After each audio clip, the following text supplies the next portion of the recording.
Sore itu langit masih kelabu setelah hujan deras. Azan maghrib baru saja selesai berkumandang dari mushola dekat rumah. Aku, Sari, 72 tahun, sedang menyeka cangkir kopi bekas almarhum suamiku di dapur kecil rumah tua bercat krem ini. Rumah subsidi di Kompleks Sawangan, Depok, dengan halaman sempit dan dinding sebagian kayu, sebagian tembok yang sudah mulai mengelupas. Aroma kopi dan air sabun masih tercium samar. Tanganku yang sudah keriput ini terasa berat setiap kali memegang benda-benda peninggalan Pak Hashim. 7 bulan sudah dia meninggalkan aku sendirian. 7 bulan aku hidup dengan rutinitas yang sama. Salat, menyiram tanaman di pot-pot kecil, dan membantu mengajar ngaji anak-anak di mushola.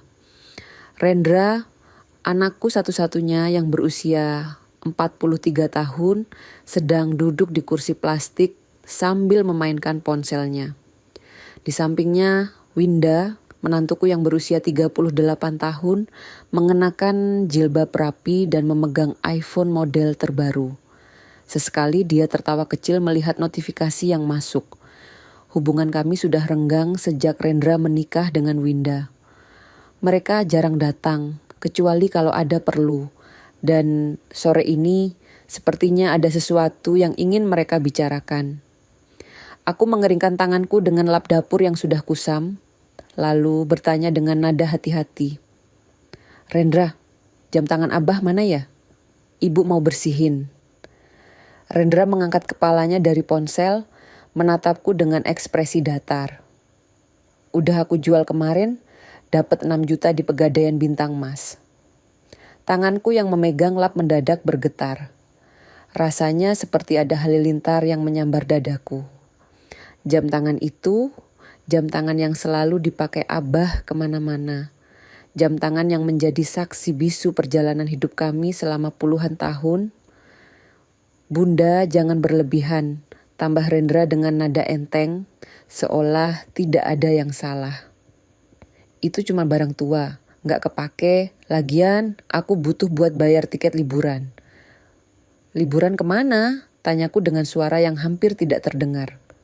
Ke Busan Korea Selatan, udah direncanakan sejak lama sama Winda. Jawabnya sambil kembali menatap ponsel. Winda ikut bicara dengan nada lembut, tapi menusuk. Bunda, maaf ya, tapi terlalu bergantung pada barang masa lalu tuh gak sehat. Bunda perlu melanjutkan hidup demi kesehatan jiwa juga. Melanjutkan hidup. Kata-kata itu terasa seperti pisau yang mengiris hatiku. Mereka tidak mengerti. Jam tangan itu bukan sekadar penunjuk waktu. Itu adalah hadiah yang Pak Hashim berikan padaku tahun 1985, dibeli dari bonus THR dan honor lembur saat Rendra lahir. Aku masih ingat betapa bangganya Abah saat memberikan jam itu. Ini buat Sari, biar selalu ingat waktu kita pertama ketemu, katanya sambil tersenyum. Jam itu selalu dipakai Abah, bahkan waktu ke pengajian, ke pasar, bahkan saat dia sakit dan harus dirawat di rumah sakit. Ketika Abah meninggal, rumah sakit hanya mengembalikan 2 benda. Cincin kawin dan jam tangan itu. Setiap pagi, aku biasa memutar jam itu sambil menyeduh kopi sachet 2 sendok. Cara yang sama seperti yang dilakukan Abah dulu. Kalau Bunda butuh barang itu, kenapa nggak bilang dari dulu? Kata Rendra dengan nada yang mulai menunjukkan ketidaksabaran. Aku terdiam. Air mataku hampir menetes, tapi aku tahan. Mereka menyebut jam itu barang lama, nggak jalan lagi, dan nggak penting.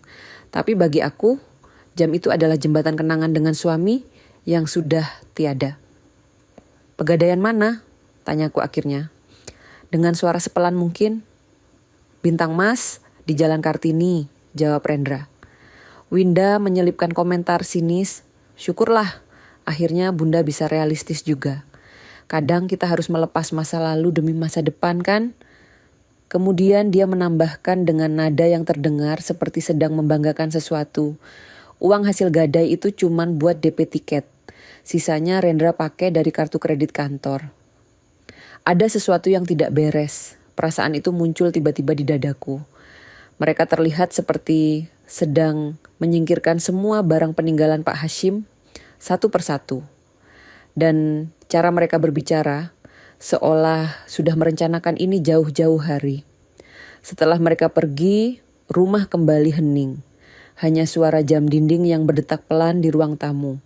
Aku memandangi meja dapur, cangkir kosong yang tadi kupersuk untuk Rendra, dan jejak-jejak percakapan yang masih bergema di kepalaku. Mereka pikir aku tua dan lemah, tapi aku bukan ibu yang bodoh, gumamku sambil mulai membaca istighfar. Malam itu, setelah sholat Isya, aku melaksanakan sholat tahajud. Aku berdoa dengan khusyuk, meminta petunjuk Allah tentang apa yang harus kulakukan.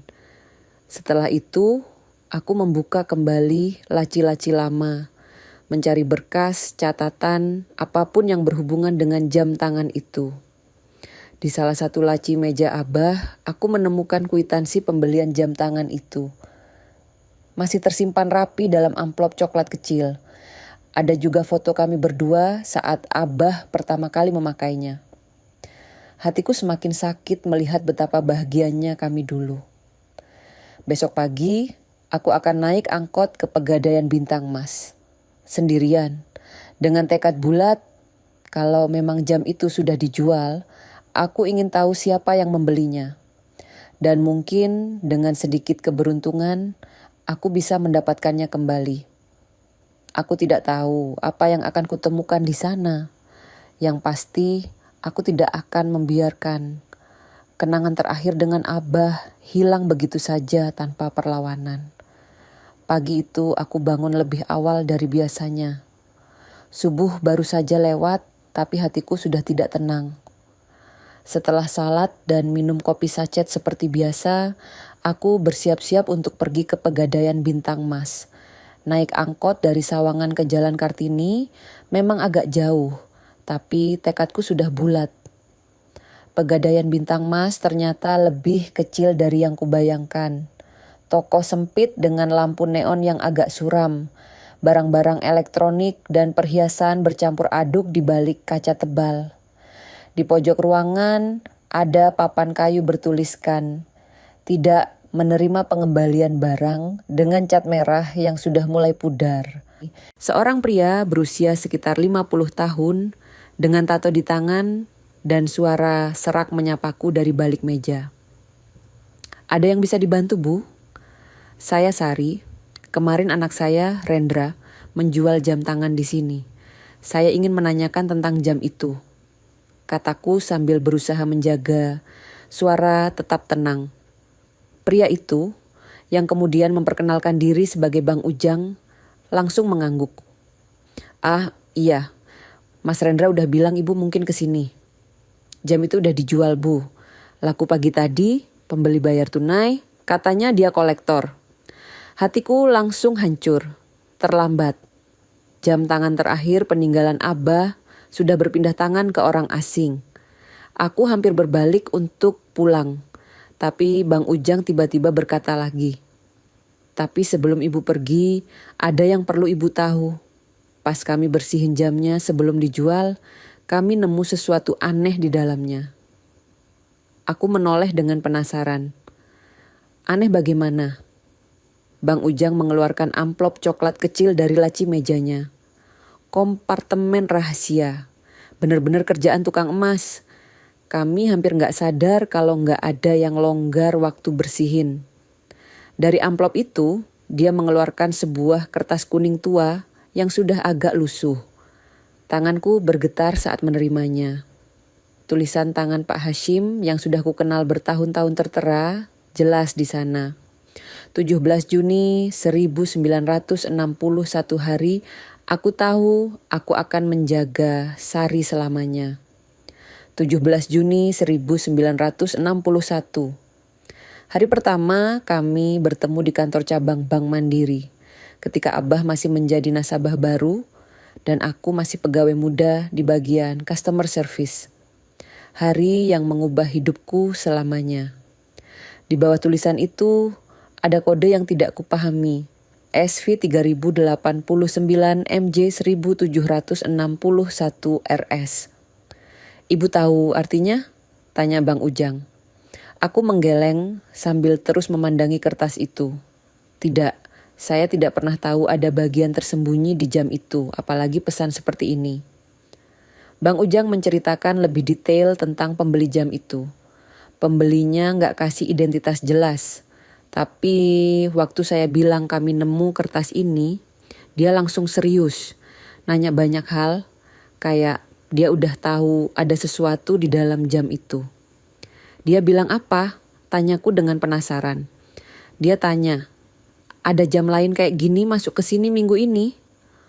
Terus dia juga nanya soal Mas Rendra. Kapan dia datang, sama siapa aja yang ikut. Aneh kan Bu? Semakin aneh. Kenapa pembeli itu begitu penasaran dengan detail-detail seperti itu? Dan kenapa dia seperti sudah tahu akan ada sesuatu di dalam jam?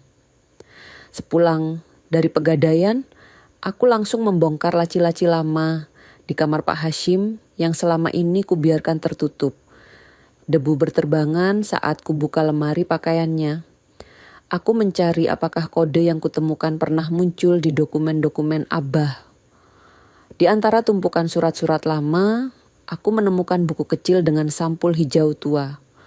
Buku catatan Abah yang selama ini kukira hanya berisi nomor telepon teman-teman lama. Ternyata di dalamnya ada puluhan angka dan huruf yang tidak kupahami. Bukan nomor rekening, bukan nomor telepon. Semua tertulis rapi dengan tinta hitam, beberapa diberi tanda bintang di sampingnya. Kecurigaan mulai muncul. Jangan-jangan kode itu adalah password untuk sesuatu atau mungkin nomor klien dari perusahaan tertentu.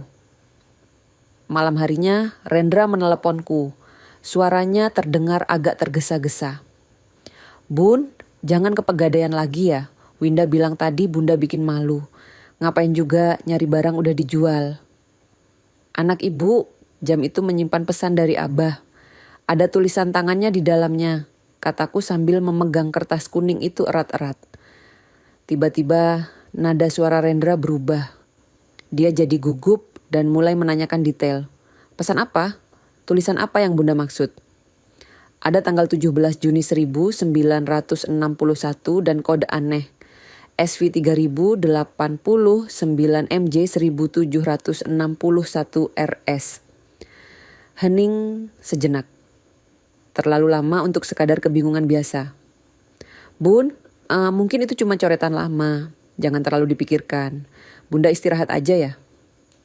Setelah menutup telepon, aku semakin curiga. Apakah Rendra sudah tahu tentang kode itu sebelumnya? Apakah itulah sebabnya dia mengambil jam itu dengan tergesa-gesa? Aku mencoba mengingat-ingat apakah Pak Hashim pernah menyebut tentang investasi atau tabungan rahasia. Dulu kadang-kadang dia menyebut nama tempat yang asing, Secure Invest Labuan. Waktu itu aku tidak terlalu memperhatikan. Kukira itu cuma obrolan kerja biasa. Dengan bantuan laptop lama yang jarang kupakai, aku mencoba mencari situs bernama Secure Invest Labuan di internet. Ternyata ada situs investasi dengan tampilan sederhana, meminta username dan password untuk masuk. Aku coba memasukkan berbagai kombinasi. Nama Abah, nama lengkapku, tanggal lahir kami, semua gagal. Lalu aku ingat tanggal yang tertulis di kertas. 17 Juni 1961, tanggal pertama kami bertemu. Aku ketik username SV3089, password 176961. Masuk berhasil, layar laptop menampilkan halaman akun investasi yang membuatku terpaku. Saldo akun 53,6 miliar rupiah. 53,6 miliar. Aku hampir tidak percaya dengan apa yang kulihat.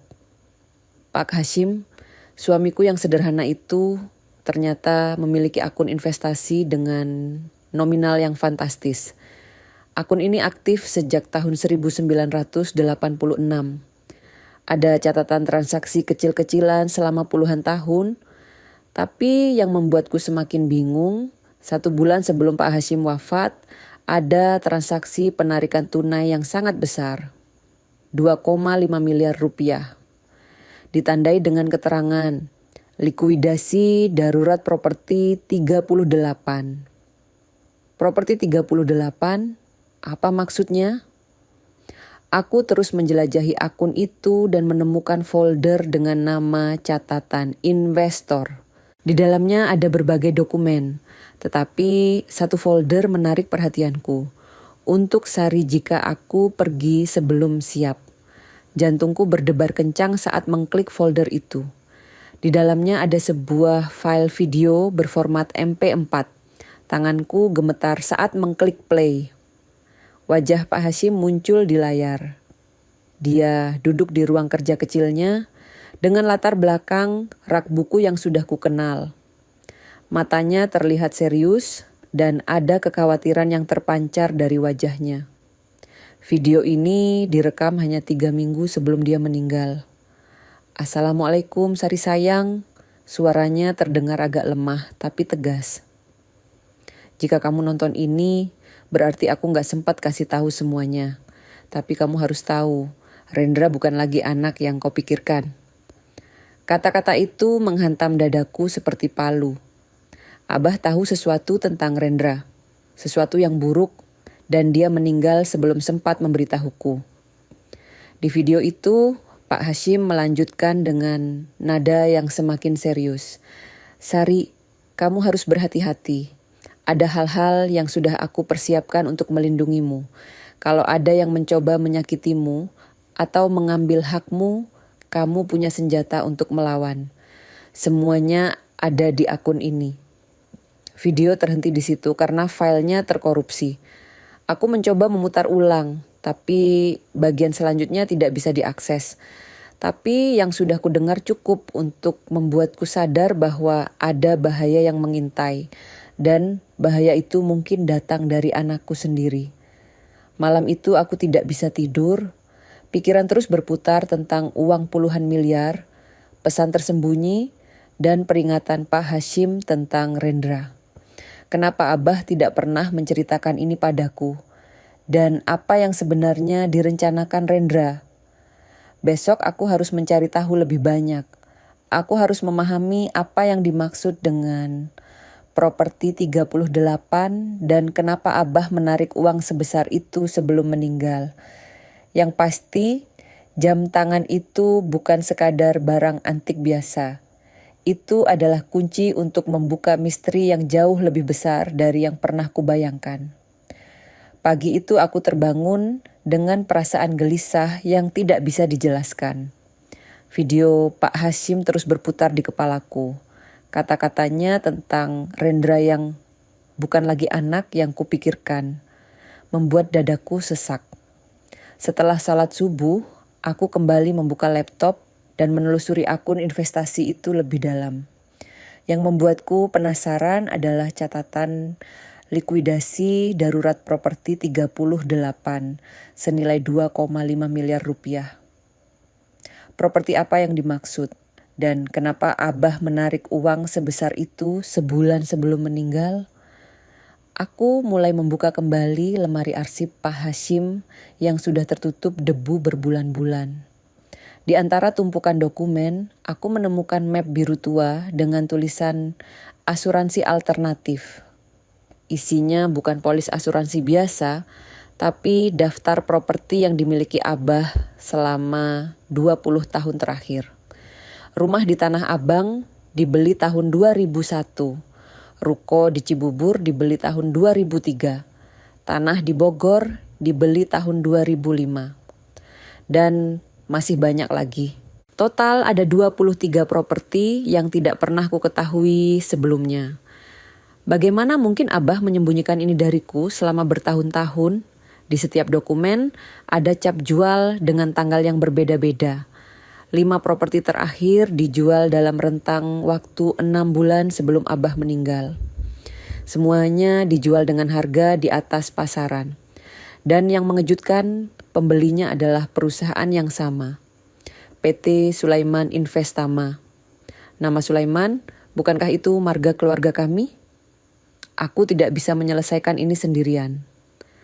Kuputuskan untuk menghubungi Dani, ponakan dari pihak almarhum, anak dari kakak Pak Hashim. Dia bekerja sebagai staf notaris di sebuah kantor hukum di Jakarta Selatan. Kalau ada yang bisa membantuku memahami dokumen-dokumen ini, pasti dia. Sore harinya, Dani datang ke rumah. Pria berusia 35 tahun itu terlihat kaget ketika kusodorkan semua dokumen properti. Subhanallah Bu Sari, Om Hashim punya sebanyak ini, katanya sambil membolak-balik berkas. Ibu tahu nggak kalau Om punya aset segini? Aku menggeleng. Abah tidak pernah cerita. Saya baru tahu kemarin. Dani membuka laptopnya dan mulai memeriksa data PT Sulaiman Investama. Beberapa menit kemudian, wajahnya berubah serius. Bu, ini aneh. PT Sulaiman Investama itu perusahaan baru, didirikan tahun lalu. Tapi transaksinya besar-besar. Beli properti cash, cepat, tanpa cek latar belakang yang mendalam. Siapa pemiliknya? Tanyaku dengan perasaan tidak enak. Dani mengetik beberapa saat, lalu terdiam. Wajahnya pucat. Pemilik saham utama, Rendra Sulaiman. Komisaris, Winda Lestari. Duniaku serasa runtuh seketika. Rendra, anakku sendiri. Dia sudah menggunakan nama keluarga untuk menyamarkan perusahaan pribadi dan membeli properti-properti Abah.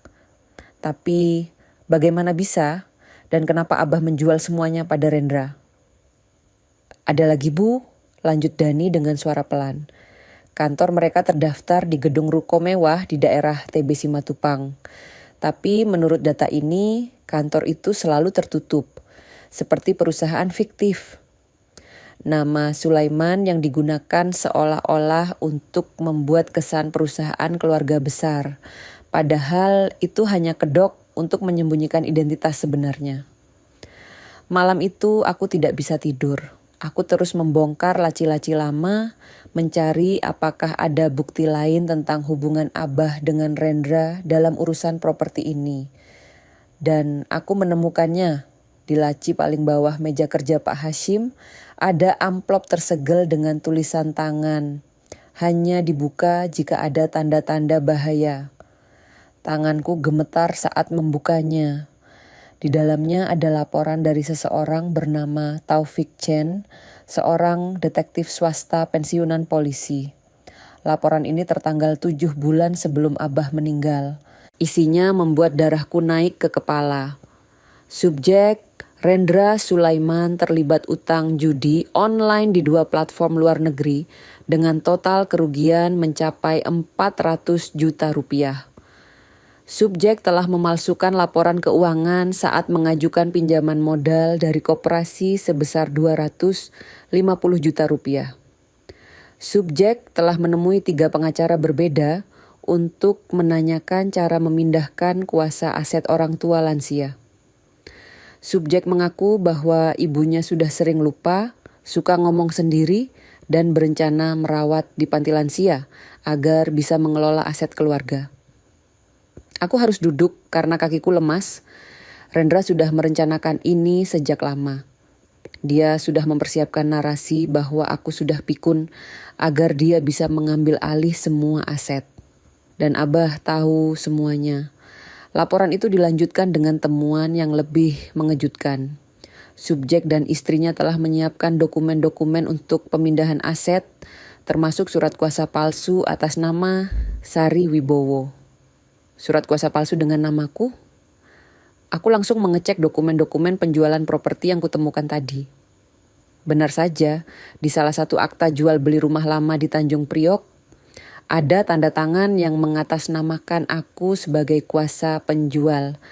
Tapi itu bukan tanda tanganku. Mereka sudah memalsukan tanda tanganku untuk menjual aset-aset Pak Hashim. Keesokan harinya, dengan tangan bergetar, aku menelepon Rendra. Aku harus mengonfirmasi kecurigaanku. Mas, Ibu lagi coba beresin dokumen warisan. Ada beberapa transaksi yang aneh. Mas tahu soal rumah di Priok yang dijual 2 minggu setelah Abah wafat? Suara Rendra terdengar gugup. Ah, itu urusan lama. Abah dulu udah niat jual kok. Tapi kenapa tanda tangan kuasanya atas nama ibu, padahal ibu gak pernah tanda tangan dokumen apapun? Hening sejenak. Terlalu lama. Bun, mungkin ada kesalahan administrasi. Notarisnya yang salah tulis. Sebelum aku bisa menjawab, suara Winda terdengar di latar belakang, lalu dia mengambil alih telepon. Bunda, Winda nih. Bunda terlalu banyak mikir. Mending istirahat aja, nanti malah sakit. Dokumen-dokumen kayak gitu emang ribet Bun. Biarin aja Rendra yang urus. Nada suaranya tetap lembut, tapi ada sesuatu yang menusuk di baliknya. Mereka mencoba membuatku berhenti menyelidiki. Setelah menutup telepon, aku langsung menghubungi Dani lagi. Kali ini aku menceritakan semuanya.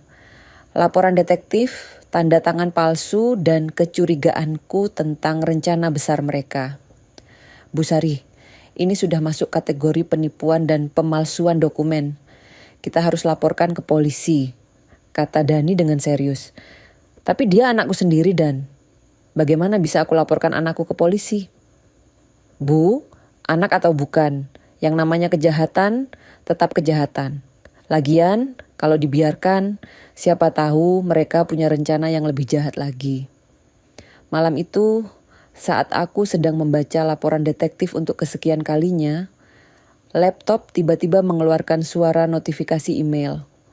Aku membuka kotak masuk dan menemukan email dari alamat yang tidak kukenal. Subjek, jika terus menyelidiki, konsekuensinya berat. Jantungku berdebar kencang saat membuka email itu.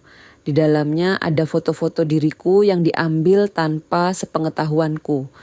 Aku di depan rumah, aku di warung dekat rumah, bahkan aku saat sedang di masjid kemarin sore. Seseorang mengawasi gerak-geriku, dan mereka tahu bahwa aku sedang menyelidiki sesuatu. Di bagian bawah email ada tulisan, berhenti mengorek-ngorek masa lalu, yang sudah berlalu biarkan berlalu demi kebaikan bersama. Aku mematikan laptop dengan tangan gemetar. Rumah tiba-tiba terasa sangat sepi dan menakutkan. Siapa yang mengirim email itu? Rendra dan Winda? Atau ada orang lain yang terlibat? Yang pasti, aku sudah masuk terlalu dalam. Mereka merasa terancam dengan penyelidikanku. Tapi, aku tidak akan mundur. Pak Hashim sudah menyiapkan semuanya untuk melindungiku. Aku harus melanjutkan apa yang sudah dia mulai. Besok aku akan menghubungi Taufik Chen, detektif yang menulis laporan itu. Kalau dia masih hidup dan masih bisa dihubungi, mungkin dia punya bukti-bukti lain yang bisa membantu mengungkap rencana jahat Rendra dan Winda. Aku tidak akan membiarkan mereka menghancurkan apa yang sudah Pak Hashim bangun dengan susah payah. Dan aku tidak akan membiarkan mereka memperlakukan aku seperti orang tua yang tak berdaya. Mereka salah besar kalau mengira aku mudah ditipu.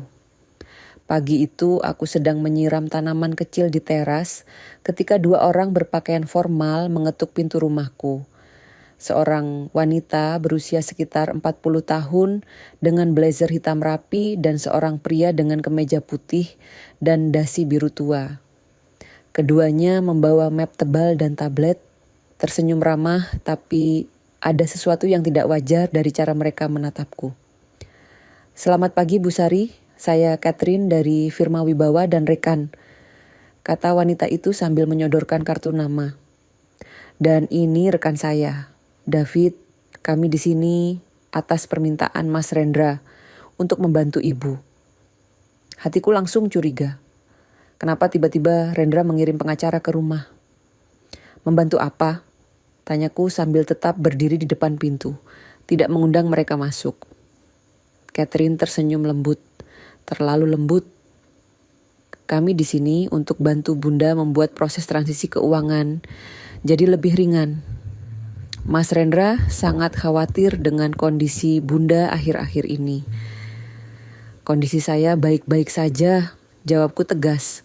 David ikut bicara dengan nada yang dibuat-buat ramah. Tentu saja Bu, tapi Mas Rendra cerita kalau Bunda akhir-akhir ini sering lupa. Sering ngomong sendiri, beliau khawatir kalau nanti Bunda jatuh atau ada apa-apa, siapa yang akan mengurus aset-aset penting. Lupa, ngomong sendiri. Aku tidak pernah menunjukkan tanda-tanda seperti itu. Ini adalah bagian dari rencana mereka untuk membuatku terlihat tidak kompeten. Catherine mengeluarkan beberapa dokumen dari mapnya. Ini draft surat kuasa sederhana. Mas Rendra akan membantu mengelola semua aset hingga Bunda siap secara mental untuk mengurusnya sendiri lagi. Aku membalik kertas itu dan membacanya dengan seksama. Bahasa hukumnya rumit, tapi intinya jelas.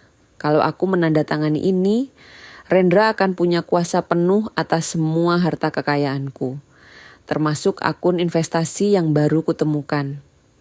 Bunda cukup tanda tangan di sini, kata David sambil menunjuk bagian bawah dokumen.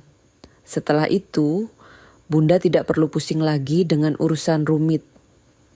Dan kalau saya menolak, tanyaku sambil menatap mereka lekat-lekat. Catherine dan David saling bertukar pandang sebentar. Lalu Catherine menjawab dengan nada yang mulai berubah, masih ramah tapi ada ancaman terselubung di dalamnya. Bu Sari, kami berharap tidak sampai ke tahap itu. Tapi kalau Bunda menolak, kami akan terpaksa menyarankan Mas Rendra untuk mengajukan pemeriksaan kompetensi mental ke Pengadilan Negeri Depok. Pemeriksaan kompetensi mental. Mereka mengancam akan melaporkan aku sebagai orang tua yang sudah tidak waras, tidak layak mengurus harta sendiri. Ini adalah skenario yang sudah mereka persiapkan sejak lama. David menambahkan, prosesnya memang agak ribet, Bu. Nanti ada psikolog, ada dokter, ada hakim. Lebih baik kita selesaikan secara kekeluargaan saja. Mereka memainkan kartu kasih sayang anak, tapi sebenarnya itu adalah ancaman hukum yang halus. Kalau aku tidak mau menandatangani secara sukarela, mereka akan memaksa melalui jalur pengadilan. Aku menatap kedua pengacara itu dengan tenang. Suaraku pelan tapi tegas. Saya pensiunan kepala cabang Bank Mandiri selama 23 tahun. Saya tahu cara menghitung uang dan saya tahu cara melihat kebohongan. Wajah Catherine sedikit berubah. Senyumnya tidak senatural tadi. Saya menolak menandatangani dokumen ini. Dan saya sudah menunjuk pengacara pribadi. Jangan anggap saya sendirian. Sebenarnya aku belum punya pengacara, tapi aku harus terlihat siap berperang. Catherine tetap mencoba mempertahankan senyumnya, meskipun sudah mulai gugup. Bu Sari, kami harap Ibu bisa mempertimbangkan lagi. Ini demi kebaikan Ibu sendiri. Kebaikan menurut siapa? Sahutku. David berbisik pada Catherine, lalu berkata padaku, baik Bu, kami akan sampaikan penolakan Ibu pada Mas Rendra, tapi kami akan ajukan ke pengadilan minggu depan. Ibu persiapkan diri. Setelah mereka pergi, aku langsung menelepon Dani. Kuceritakan semuanya tentang kedatangan dua pengacara itu dan ancaman mereka. Bu Sari, ini sudah tahap serius. Mereka tidak main-main, kata Dani dengan nada khawatir. Kita perlu bertindak cepat sebelum mereka benar-benar mengajukan gugatan. Apa yang harus kita lakukan? Pertama, kita hubungi detektif yang Ibu ceritakan kemarin. Kedua, kita cari pengacara yang benar-benar bisa melawan mereka. Ketiga, kita kumpulkan semua bukti yang ada. Sore harinya, aku menghubungi nomor yang tertera di laporan detektif, Taufik Chen. Ternyata dia masih bisa dihubungi dan setuju bertemu denganku di kantornya di kawasan Cikini keesokan harinya. Kantor Taufik Chen ternyata ruang kecil di lantai 2 sebuah ruko tua. Pria berusia sekitar 60 tahun dengan rambut beruban itu menyambutku dengan ramah. Bu Sari, saya sudah menunggu Ibu menghubungi. Katanya sambil mempersilakan aku duduk. Pak Hashim sudah bilang kalau suatu saat Ibu pasti akan membutuhkan bantuan saya. Abah sudah bilang, Taufik Chen mengangguk. Beliau minta saya menyiapkan dokumen pengamanan warisan, semua bukti sudah saya kumpulkan sejak setahun lalu. Dia membuka lemari arsip dan mengeluarkan map tebal. Isinya membuat mataku terbelalak. Bukti pemalsuan tanda tangan di berbagai dokumen properti. Rekaman pembicaraan Rendra dan Winda di dapur rumahku. Membahas rencana menitipkan aku di panti jompo dan mengambil alih semua properti. Catatan percakapan Rendra dengan perantara properti tentang cara menjual tanah tanpa sepengetahuan pemilik sah. Foto-foto Rendra keluar masuk kantor pegadaian dan notaris dengan dokumen-dokumen mencurigakan. Bagaimana Pak Taufik bisa punya rekaman percakapan mereka di rumah saya? Pak Hashim memasang alat perekam legal di beberapa titik rumah sejak setahun sebelum beliau wafat. Semua percakapan yang mencurigakan terekam dengan jelas. Aku terdiam. Jadi selama ini Abah sudah tahu dan sudah mempersiapkan semuanya. Dia sudah menduga anakku sendiri akan mengkhianati kami. Taufik Chen memutar salah satu rekaman. Suara Winda dan Rendra terdengar jelas. Yang penting Bunda jangan sampai tahu soal akun Labuan. Kalau dia tahu ada uang segitu, repot kita. Tenang aja, dia udah tua, gampang diatur. Paling nanti kita bilang dia mulai pikun. Terus kita pindahin ke panti yang bagus, setelah itu semua aset beres. Tapi gimana kalau dia curiga? Makanya kita harus cepat. Sebelum Ramadan tahun ini, semua dokumen harus selesai. Aku udah kontak notaris bayaran. Mendengar rekaman itu, hatiku hancur berkeping-keping.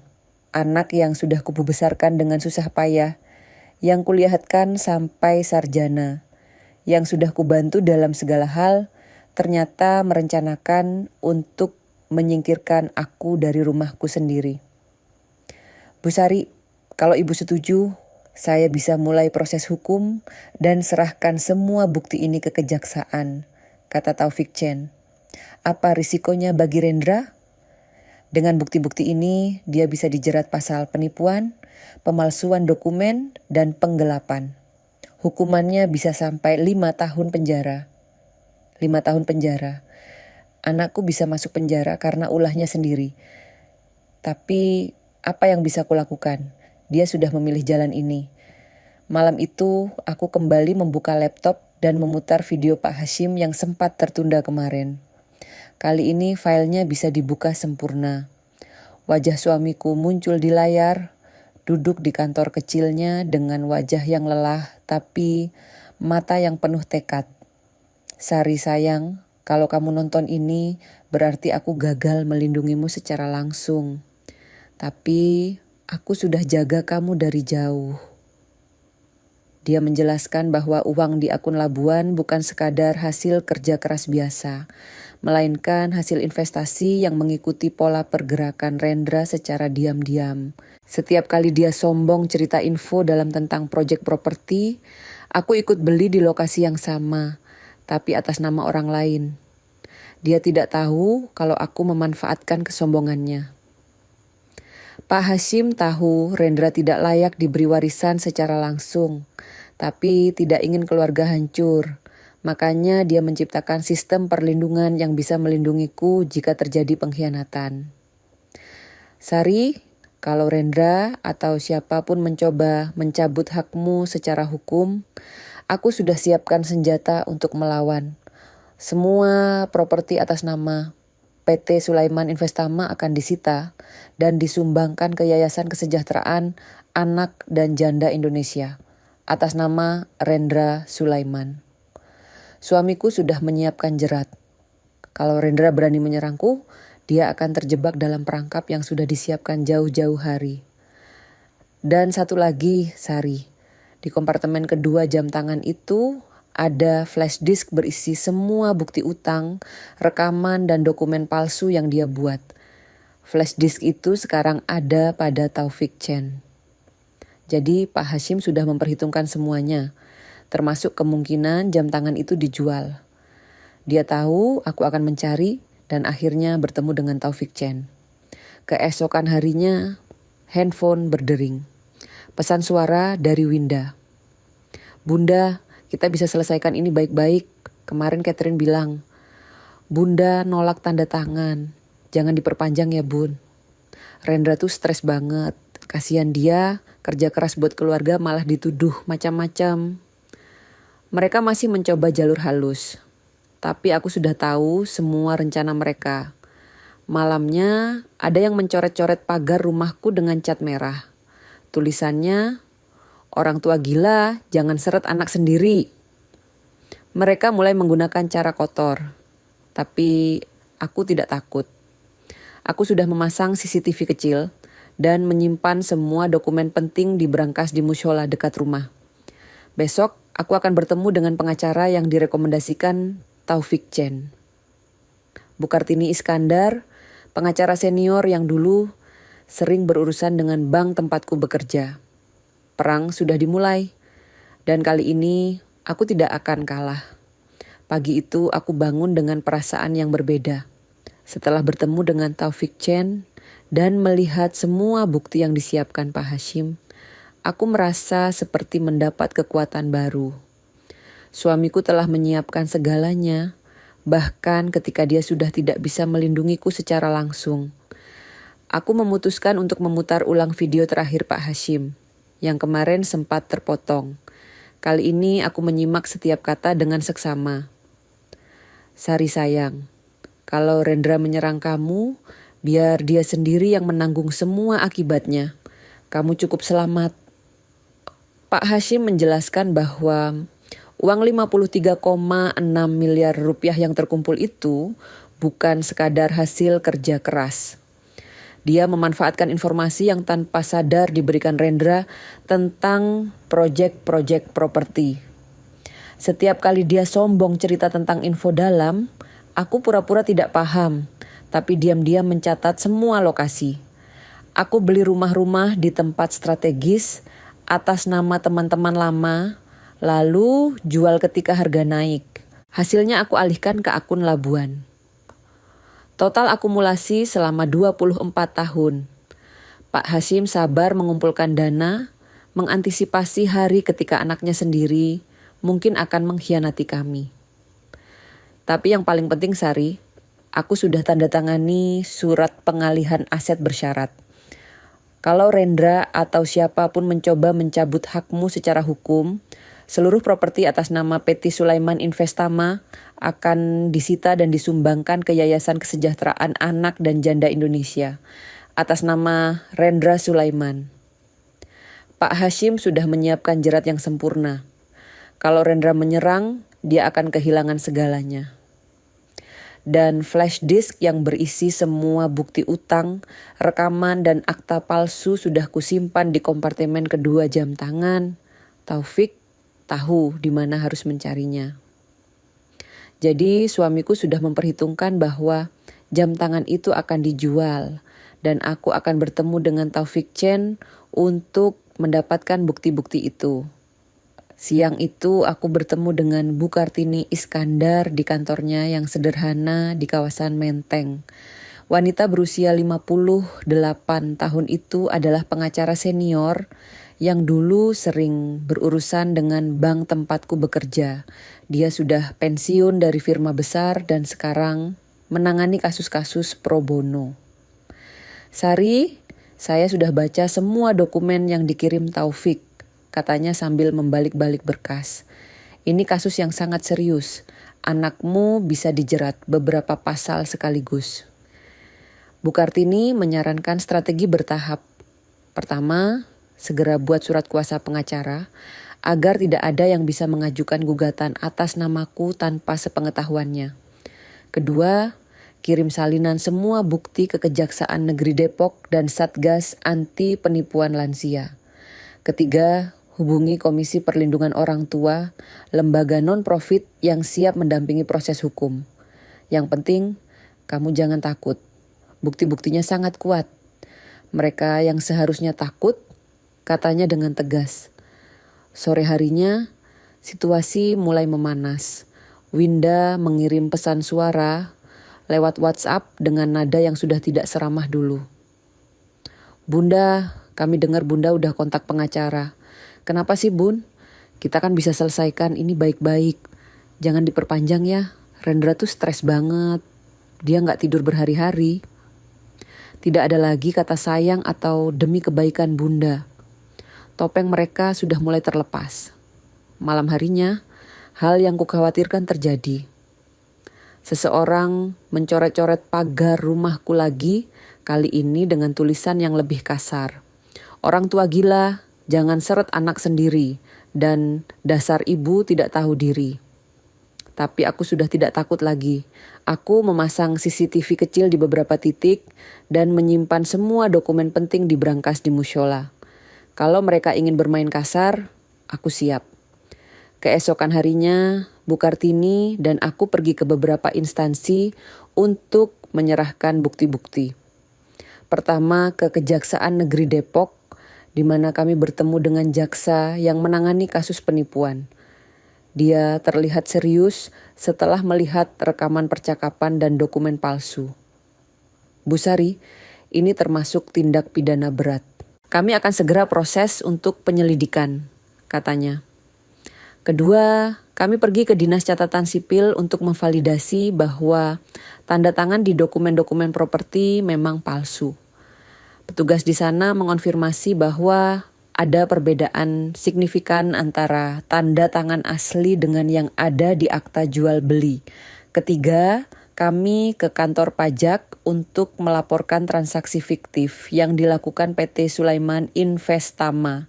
Petugas pajak langsung tertarik ketika melihat nominal transaksi yang besar tanpa laporan yang proper. Taufik Chen juga tidak tinggal diam. Dia menyerahkan rekaman video yang lebih detail ke polisi. Video itu menunjukkan Rendra dan Winda sedang membahas rencana untuk menghapus rekam jejak dan menggunakan notaris bayaran. Yang penting Bunda jangan sampai akses akun Labuan.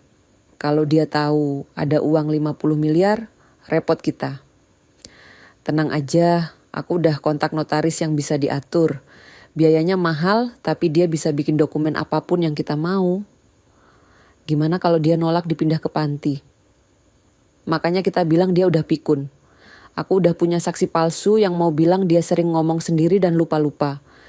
Setelah dia dipindah, semua aset beres. Mendengar rekaman itu, hatiku semakin sakit. Tapi juga semakin kuat tekadku untuk melawan. Beberapa hari kemudian, Bu Kartini menelepon dengan kabar menggembirakan. Sari, jaksa sudah setuju untuk melakukan penyelidikan formal. Mereka akan periksa semua rekening PT Sulaiman Investama dan panggil Rendra untuk dimintai keterangan. Kapan? Minggu depan. Dan ada lagi, kantor pajak juga mulai audit mendalam. Mereka curiga ada penggelapan pajak besar-besaran. Aku merasa lega, tapi juga khawatir. Bagaimana perasaan Rendra nanti ketika dia tahu semua rencananya terbongkar? Malam itu, aku kembali membaca dokumen yang ditinggalkan Pak Hashim. Ada satu lagi hal yang belum kuselidiki. Yayasan Kesejahteraan Anak dan Janda Indonesia yang disebutkan dalam surat pengalihan aset. Ternyata yayasan ini benar-benar ada dan sudah berdiri sejak 10 tahun lalu. Pak Hashim bahkan tercatat sebagai salah satu donatur reguler. Dia sudah menyiapkan semuanya dengan detail yang luar biasa. Di yayasan itu, aku bertemu dengan Bu Ratna, direktur eksekutif yang mengenal baik almarhum suamiku. Pak Hashim memang sudah cerita soal kemungkinan ini, katanya.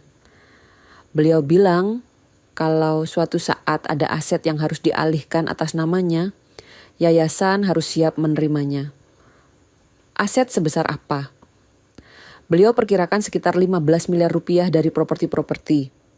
Uangnya akan digunakan untuk membangun pavilion Hashim Sulaiman di RS Anak Jakarta, program beasiswa anak yatim, dan UMKM Janda Mandiri.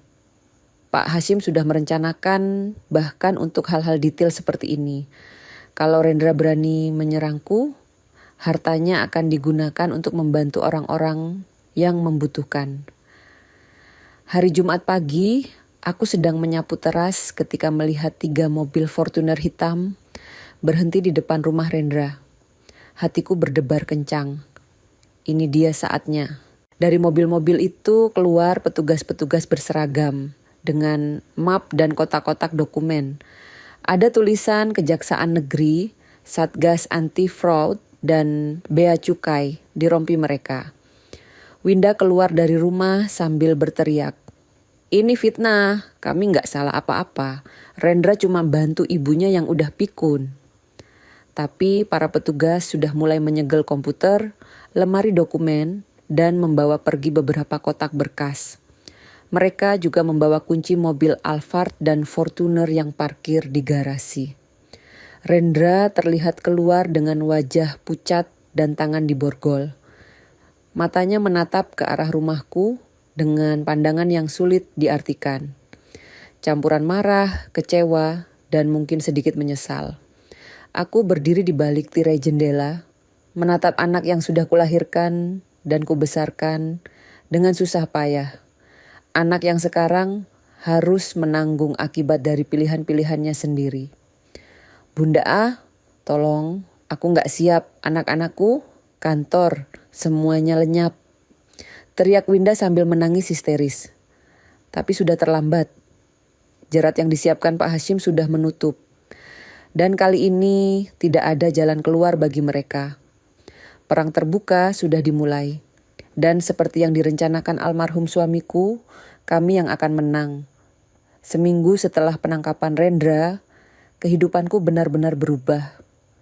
Yang dulunya sepi dan penuh kecemasan, kini dipenuhi dengan kunjungan dari berbagai pihak. Kejaksaan, pengacara, petugas dari berbagai instansi, bahkan wartawan lokal yang ingin meliput kasus ini. Bu Kartini menjelaskan bahwa proses hukum berjalan sangat cepat karena bukti-buktinya sangat kuat. Kejaksaan berhasil menyita hampir semua aset yang diperoleh Rendra dan Winda dari hasil penipuan. Sari, mereka sita kantor PT Sulaiman Investama, 2 mobil mewah Fortuner dan Alphard, 3 rumah milik Rendra dan Winda, plus rekening dengan saldo total 750 juta rupiah. Lapor Bu Kartini dengan nada puas. Bagaimana dengan dakwaannya? Rendra didakwa dengan pasal pemalsuan dokumen, penipuan terhadap orang tua, manipulasi warisan, dan penggelapan pajak. Jaksa meminta hukuman 3 tahun penjara. Winda sebagai turut serta kemungkinan dapat 1 tahun. Aku terdiam mendengarnya. Bagaimanapun Rendra tetap anakku. Melihatnya berakhir seperti ini membuatku sedih, meski aku tahu dia yang memilih jalan ini. Yang mengejutkan adalah reaksi warga kompleks dan lingkungan sekitar. Mereka yang dulu kagum pada gaya hidup mewah Rendra dan Winda, kini berbisik-bisik dengan nada yang berbeda. Ternyata uang mereka dari hasil nipu ibunya sendiri. Pantas aja bisa beli Alphard cash, padahal kerjaannya gak jelas. Bu Sari itu sebenarnya kaya, cuman anaknya yang rakus pengen ngambil semuanya. Ibu-ibu pengajian yang dulu sering menanyakan, kenapa aku tidak ikut arisan besar, sekarang datang dengan wajah menyesal. Bu Sari, maaf ya, dulu kita sempat percaya sama cerita Winda kalau ibu udah mulai pelupa. Kata Bu Nurma, ketua RT. Ternyata itu semua rekayasa. Enggak apa-apa Bu, yang penting sekarang sudah jelas, jawabku dengan lapang dada. 2 bulan kemudian, keputusan pengadilan keluar. Rendra divonis 2 tahun 6 bulan penjara. Lebih ringan dari tuntutan karena dia mengaku bersalah dan meminta maaf.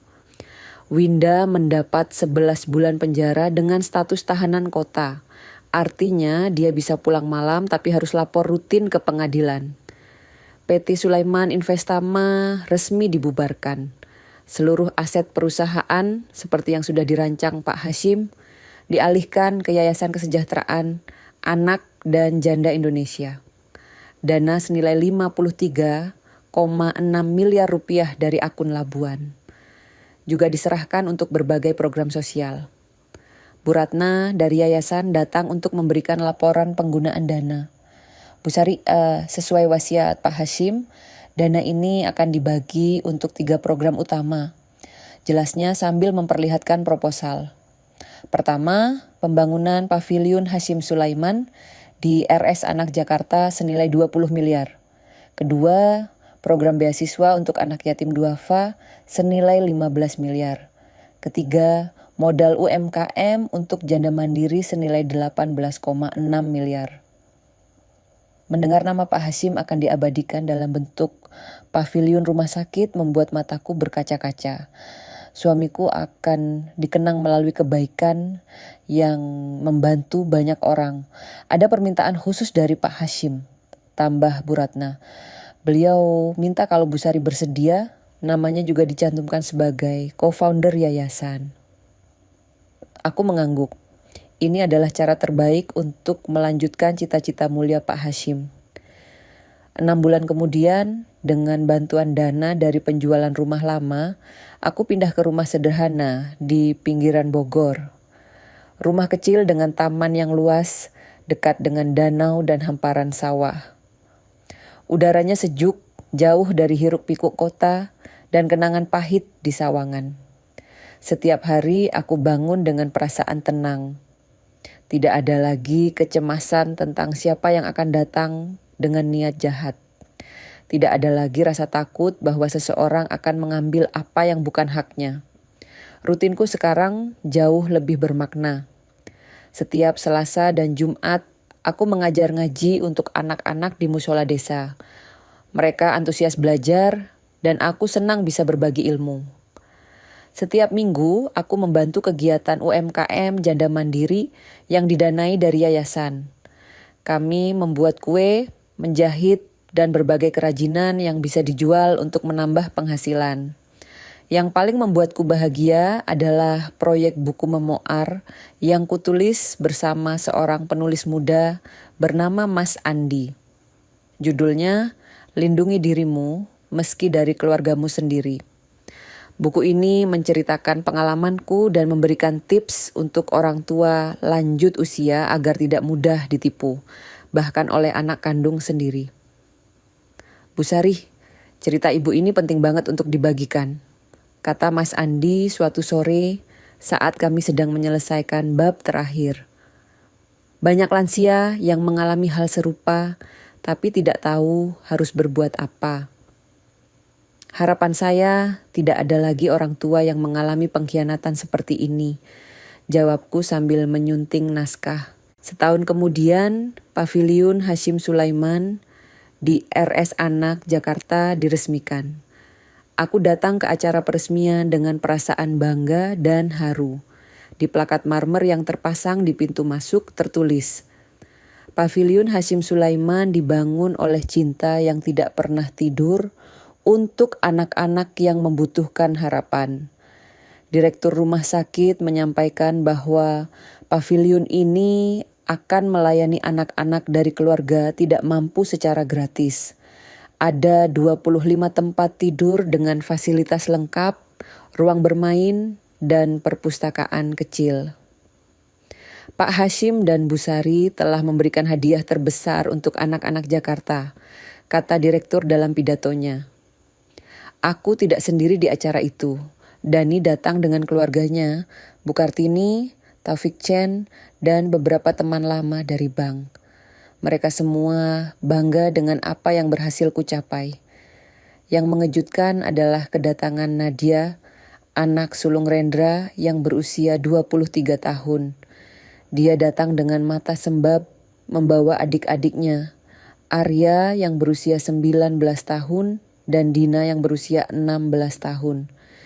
Bunda, maaf ya, kami selama ini percaya sama cerita papa dan mama, kata Nadia sambil menangis. Sekarang kami tahu, Bunda gak pernah gila. Yang gila itu papa dan mama. Hatiku terenyuh melihat cucu-cucuku. Mereka juga korban dari kebohongan orang tuanya. Kalian gak salah, nah. Kalian tetap cucu Bunda. Yang salah itu orang tua kalian yang sudah terbutakan keserakahan, kataku sambil memeluk mereka satu persatu. Sejak saat itu, Nadia dan adik-adiknya sering datang berkunjung ke rumah baruku di Bogor. Mereka membantu mengajar ngaji, ikut kegiatan UMKM, dan perlahan-lahan mulai memahami nilai-nilai yang dulu diajarkan Pak Hashim. "Bunda, kenapa kakek dulu selalu pakai jam tangan itu?" tanya Dina suatu sore saat kami sedang menyiram tanaman. Aku tersenyum sambil menatap jam tangan Pak Hashim yang kini kupakai di pergelangan tanganku. Bang Ujang dari Pegadaian berhasil melacak pembeli jam itu, dan dengan bantuan polisi, jam itu dikembalikan padaku. Karena itu bukan sekadar penunjuk waktu, itu adalah penjaga. Penjaga apa? Penjaga kenangan, penjaga cinta, dan penjaga kebenaran. Kakekmu tahu suatu saat jam itu akan menyelamatkan Bunda dari orang-orang yang ingin berbuat jahat. Dina mengangguk meski mungkin belum sepenuhnya mengerti. Yang penting dia mulai belajar bahwa ada hal-hal berharga dalam hidup yang tidak bisa diukur dengan uang. Malam itu setelah cucu-cucuku pulang, aku duduk di teras sambil menikmati udara sejuk Bogor. Suara jangkrik dan gemericik air dari kolam kecil di depan rumah membuat hatiku tenang. Aku menatap jam tangan Pak Hashim yang berdetak pelan di pergelanganku. Jam yang telah menjadi kunci pembuka misteri, penjaga kebenaran, dan akhirnya penyelamat hidupku. "Terima kasih Pak," bisikku pelan. "Kamu memang enggak pernah ninggalin aku sendirian." Angin malam berhembus lembut, seolah membawa jawaban dari suamiku yang sudah tiada. Aku merasa damai. Untuk pertama kalinya sejak lama, aku bisa tidur tanpa rasa takut, tanpa kecemasan, dan tanpa keraguan. Hidup memang sudah berubah total, tapi perubahan ini membawaku pada kebahagiaan yang sesungguhnya. Bukan kebahagiaan yang bersumber dari harta atau kemewahan, tapi kebahagiaan yang datang dari ketenangan hati dan kebermanfaatan untuk sesama. Dan setiap kali aku melihat jam tangan itu, aku tahu bahwa cinta sejati memang tidak pernah mati. Dia hanya berubah wujud menjadi perlindungan yang abadi.